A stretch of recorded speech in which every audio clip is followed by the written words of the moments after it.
and welcome to Buffoon of the Week.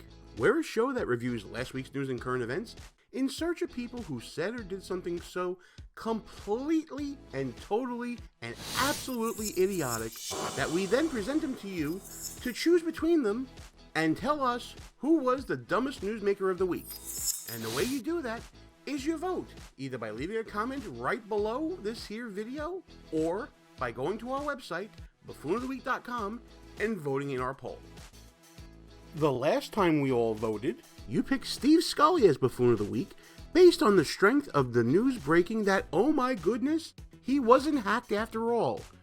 Scully issued a statement saying that the hacking story was a lie to cover up the fact that he did indeed send a message to Anthony Scaramucci. And in response, C-SPAN suspended him. Which brings a fitting end to this particular Buffoon story. Just as a quick reminder, we post our videos on Mondays at 10 a.m. Eastern Time, and every now and then, we'll post a bonus video here or there.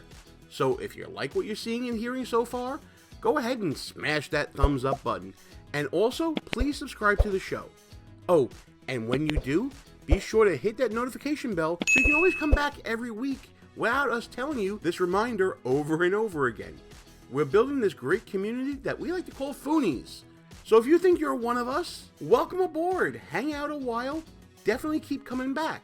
And please subscribe, it's so important, because as we say every week, it may be just a small click of a button for you guys, but to us, it means a hell of a lot more. With Election Day just around the corner, we're breaking from our normal programming to look back at last week's final debate between President Donald Trump and challenger former Vice President Joe Biden. And we're looking for moments that reminded us of what a buffoon crazy Uncle Joe is. There were lots of spots we could talk about, but somehow we were able to narrow it down to our top 5 moments of debate buffoonery. Now, of course, this is just our list, so if you agree or disagree with where these moments fell on our list, or if we left off your favorite, let us know in the comments below. With that said, as Casey Kasem used to say, and now, on with the countdown. Like what you see so far? Go ahead and smash that thumbs up button. Also, leave us a comment and tell us what you're thinking. And don't forget to subscribe so you never miss another show. Kicking off our countdown at number 5 was the time when Joe Biden rewrote history. Biden tried to attack President Trump for normalizing foreign relations with North Korean dictator Kim Jong-un by incorrectly saying, well, listen to Biden in his own words. You know what, North Korea? We're not in a war. We have a good relationship. You know, people don't understand. Having a good relationship Trump, with leaders of other countries is a good thing. We have a lot of questions to get to. Not Your like response. Saying we had a good relationship with Hitler before he, in fact, invaded Europe, the rest of Europe. Come on. Wow, this is Godwin's Law come to life. For those of you who don't know what I'm talking about, that's the concept that if any online debate is allowed to go on long enough, it will eventually end in a comparison being made to Adolf Hitler or the Nazis. But beyond that, Biden just got it wrong. The American government had no special relationship with Nazi Germany. In fact, the American government wanted nothing to do with Hitler, or Europe for that matter. This is clearly Biden's failed attempt at sarcasm, which flopped miserably. Speaking of failed attempts at sarcasm, here's another one from Crazy Uncle Joe. Coming in at number 4. Vice President Biden, let me ask you very quickly, and then I have a follow-up question for you. Abraham Lincoln here is one of the most racist presidents we've had in modern history. He pours fuel on every single racist fire. He says about the poor boys, last time we were on stage here, he said, I told them to stand down and stand ready. Come on. You made a reference to Abraham Lincoln. Where did that come in? I mean, You said you're Abraham Lincoln. No, where did that? No.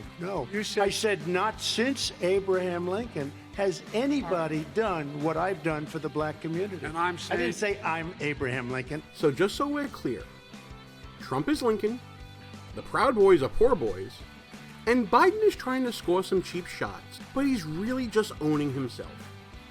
Maybe he really is Sleepy Joe, because checking in at number 3 was Joe Biden committing yet another faux pas. During the latter part of the debate, Biden was caught on camera checking his watch. Maybe it was past Sleepy Joe's bedtime? Or maybe he was annoyed with having to answer questions and defend his positions. Or maybe he was just plain bored. Either way, most voters would agree that's a pretty buffoonish move. You know, up until now, our countdown has been all about fun and games. But number 2 is one of those political moments where Trump got Biden on substance. Remember this exchange where President Trump goaded Biden into promising to ban oil production? Would you close down the By oil the way, I industry? would transition from the oil industry, yes. Oh, I will that's a big transition. statement. It is a big statement That's a big because statement. I would stop Why would you do that? because the oil industry pollutes significantly. I see. Here's the deal, but That's you a can't big do that. statement. Well, if you let me finish the statement.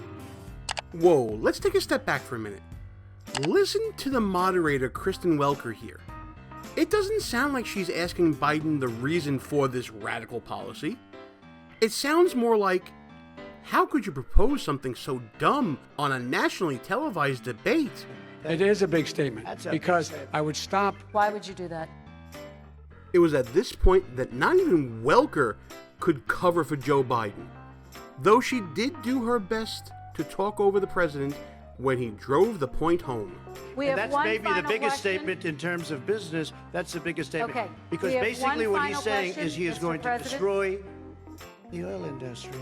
Will you remember that, Texas? Will you Okay. remember that, Pennsylvania, Oklahoma? Vice President Biden, let me give you 10 seconds to respond, and then Ohio. I have to get to the final question. Vice President Biden. Tough luck, Joe. Some political bells just can't be unrung. Oh hey, speaking of bells, let's get that come on counter right. Don't worry, it's all going to be over soon. Come on, learning to live with it. Come on, all you teachers out there, not that many of you are going to die, so don't worry about it. Come on, come on, come on, folks. Lecturing me on Social Security and Medicare? Come on, let them go bankrupt. Come on, come on. Okay, that's more like it. Hey, don't forget that Buffoon of the Week is all over social media, so when you're online, make sure you like us on Facebook, you follow us on the Twitters, and go on over to Instagram and like us there too. But the most important thing you have to do is remember to subscribe right here on YouTube. And now, the #1 act of buffoonery by Joe Biden at the debate was forgetting that he was against fracking before he was for it. And what about fracking? All right, Now let me we have to ask let him me about allow fracking. Vice President Biden to I respond. never said I oppose fracking. You said it on tape. I did. Show the tape. Put it on your website. I'll put it on. Put it on the website. You asked for it, Joe? Well, here it is. Joe Biden will not end fracking. He has been very clear about that. Would there be any place for fossil fuels, including coal and fracking, in a Biden administration? No, we would work it out. We would make sure it's eliminated. What about, say, stopping fracking and stopping... They want to abolish fossil fuels and ban fracking. We are going to get rid of fossil fuels. Joe Biden will not ban fracking. That is a fact. That is a fact. No more, no new fracking. Got to transition away from it. You yourself said on multiple occasions when you were running for president that you would ban fracking. There's no question I'm in favor of banning fracking. The internet is forever, my fellow Foonies. And now, Biden has to own some words that may cost him a key battleground state. Until he got the nomination, went to Pennsylvania, then he said, but you know what, Pennsylvania? He'll be against it very soon because his party is totally against it. Fracking on federal land, I said. No fracking You and said- or oil you on didn't say federal Let land. me ask. But kiddo, I want you to just take a look, okay? You don't have to agree. But I want you to look in my eyes. I guarantee you, we're going to end fossil fuel, and I am not going to cooperate. And there you have it, Foonies. Our top 5 buffoonish moments from Joe Biden at the last presidential debate. Did we hit your favorite moment? Is there one that we missed? Tell us in the comments below. And be sure to come back next week. We're back to our regular schedule of picking 2 nominees, but only one can be Buffoon of the Week.